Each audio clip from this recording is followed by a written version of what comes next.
కొత్తిమీర పచ్చిమిరపకాయలు వేస్తున్నానండి. అల్లం పేస్ట్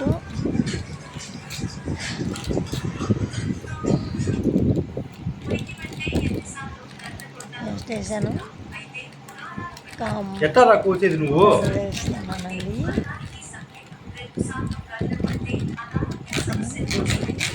నేనైతే 3 ప్యాకెట్లు వేసానండి. దించేసి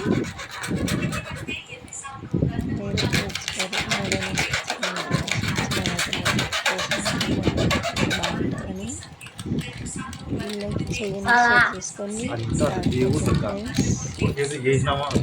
నీళ్ళంతా పోసుకోవాలి. కొద్దిగా నీళ్ళు పోసాను.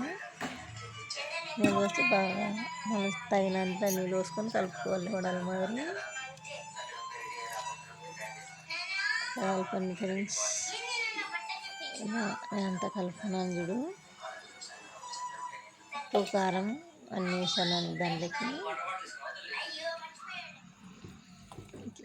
ఇలా కలుపుకోవాలి. ఇలా కలుపుకొని ఆయిల్ వేసుకొని డీపీ సిమ్లో పెట్టుకొని డీపీ చేసుకోవాలండి. ఎర్రగా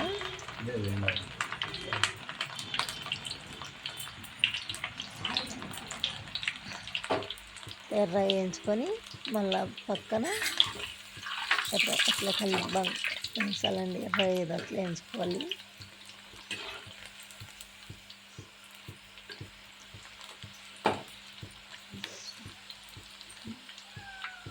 ఇట్లా వేయించుకుంటే బాగా పర్ఫెక్ట్గా వస్తాయండి. ఇవి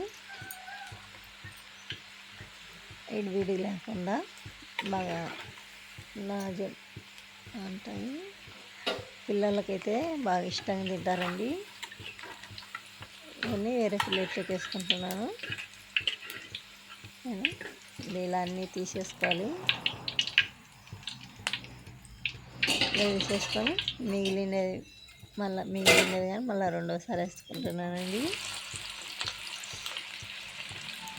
ఇట్లా మిగిలినది కానీ మళ్ళీ రెండో వేసుకొని